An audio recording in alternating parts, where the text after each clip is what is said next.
Presiden yang saya hormati, izinkan saya melaporkan arti pentingnya acara kita hari ini. Ini betul-betul memang penting. Jadi Pak Airlangga suruh saya pidato lagi Pak, padahal sebenarnya janjian kita udah dia saja Pak. Ini produksi komersial pabrik bahan anoda litium baterai dari PT BTR New Energy Material. Tadi sudah dilaporkan oleh Pak Airlangga, proyek ini dibangun hanya 10 bulan dari sejak perjanjian investasi ditandatangani Bapak Presiden di Tiongkok pada 2023 Oktober. Hari ini diresmikan. Dan ini sebenarnya merupakan satu ekosistem yang kita bangun, dan jadi kita makin yakin Pak Presiden dengan ekosistem yang sudah terbangun ini, Indonesia tidak bisa diabaikan lagi dari mana-mana. Dan ini saya kira yang coba dicontoh banyak negara sekarang ini. Tapi kita memang harus konsisten dalam dua hal. Satu mengenai legal kita, yang kedua mengenai policy kita. Jadi policy itu jangan ada di overrule lagi, kita harus bisa konsisten. Karena itu yang menjadi sangat penting Bapak Presiden dan juga kami pembantu-pembantu Bapak untuk melihat anoda adalah salah satu komponen utama dalam litium baterai yang berperan sebagai sumbu negatif. Sementara nikel yang hilirisasinya telah dilakukan selama ini adalah membentuk komponen katoda yang berperan sebagai sumbu positif.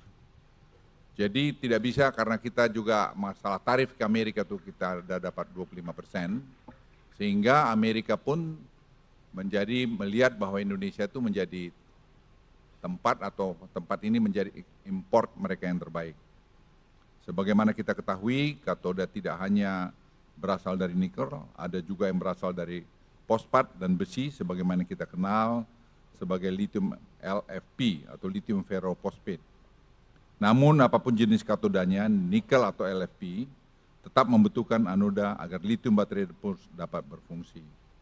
Dan ini sangat penting, sekali lagi Bapak Presiden kami laporkan, yang berkali-kali Bapak arahkan kita membangun ekosistem, ini bagian daripada ekosistem yang kita bangun. Inilah pentingnya investasi BTR, New Energy Material di Indonesia.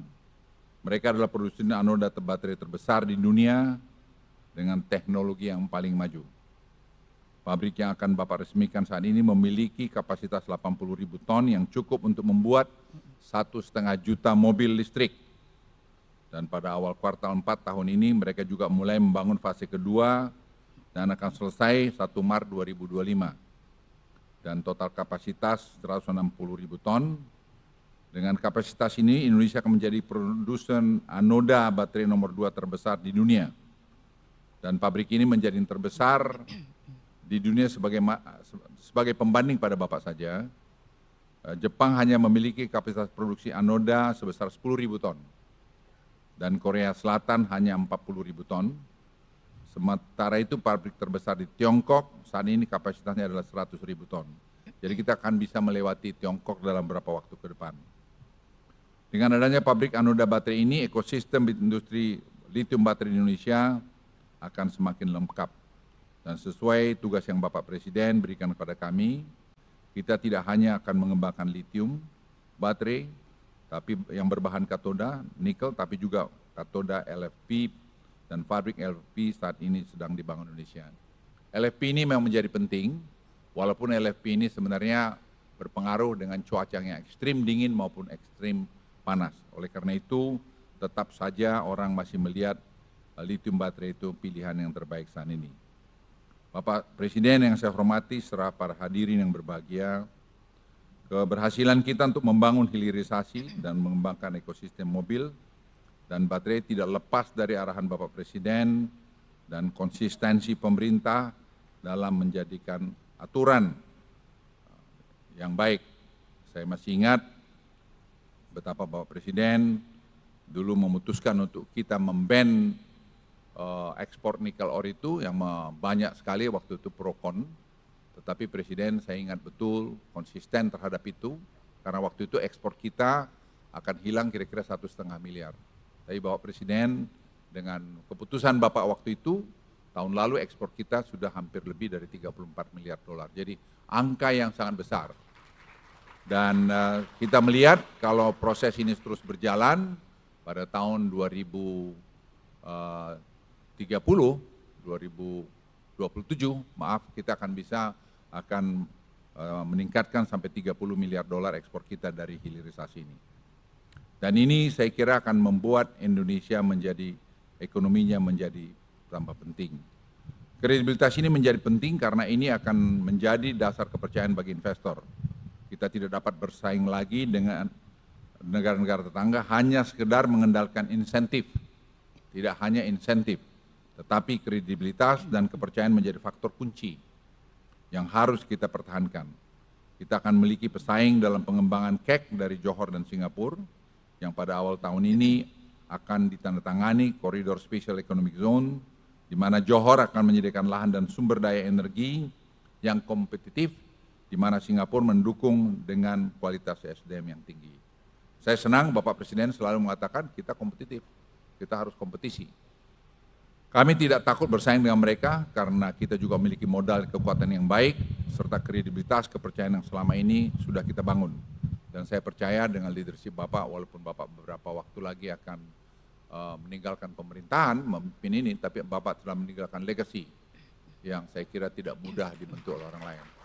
Dan saya percaya Bapak Presiden, sepanjang waktu orang akan mengenang bahwa Bapak telah meletakkan landasan negara ini menjadi negara industrialisasi. Tidak hanya pengekspor raw material. Saya kalau boleh mungkin agak sentimental, selamat jalan Pak. Bapak akan menjadi kenangan yang indah buat Indonesia. Walaupun masih 2-3 bulan Pak Presiden, tapi saya kira acara penting semacam ini menurut saya sangat, buat saya pribadi sangat menyentuh. Karena saya ingat Pak, di depan pintu masuk istana di yang belakang, Bapak firm untuk menyangkut kita memban ekspor nikel ore. Dan itu merupakan tantangan, kita kehilangan 1,5 miliar waktu itu. 1 miliar sekian, tapi sekarang buahnya kita lihat Pak, kita disegani, dihormati, dan teknologi kita tambah bagus, dan ekspor kita akan meningkat. Jadi saya yakin dalam kurun waktu yang tidak lama, ekspor kita dalam turunan hilirisasi ini, Bapak Ibu sekalian akan meningkat sangat signifikan. Dan lebih dari itu, tidak ada orang menganggap enteng lagi Indonesia, bahwa Indonesia ini bisa diatur-atur oleh siapapun. Indonesia negara besar, negara yang mempunyai karakter, negara yang bisa mengatakan ya, dan negara yang bisa mengatakan tidak. Oleh karena itu, kita semua pembantu Presiden harus betul-betul mengantar semua, mengawal semua aturan-aturan peraturan ini dengan baik. Kita harus menjaga kredibilitas Bapak Presiden yang sudah dibangun selama 10 tahun. Kita semua pembantunya harus bahu-membahu melakukan ini dan saling mengingatkan untuk kita tidak mengkhianati ketentuan atau kredibilitas yang sudah dibuat Bapak Presiden. Itu Bapak Presiden dari saya, dan saya sekali lagi rasa hormat pada Bapak, karena Bapak telah memimpin kami, paling tidak dari saya sendiri selama 10 tahun yang pernah berada di bawah Bapak, dan masih ada 2-3 bulan ke depan. Tapi saya yakin sekali lagi, hakul yakin bahwa apa yang sudah Bapak letakkan ini akan menjadi landasan buat kita semua. Sekian, terima kasih. Wassalamualaikum warahmatullahi wabarakatuh.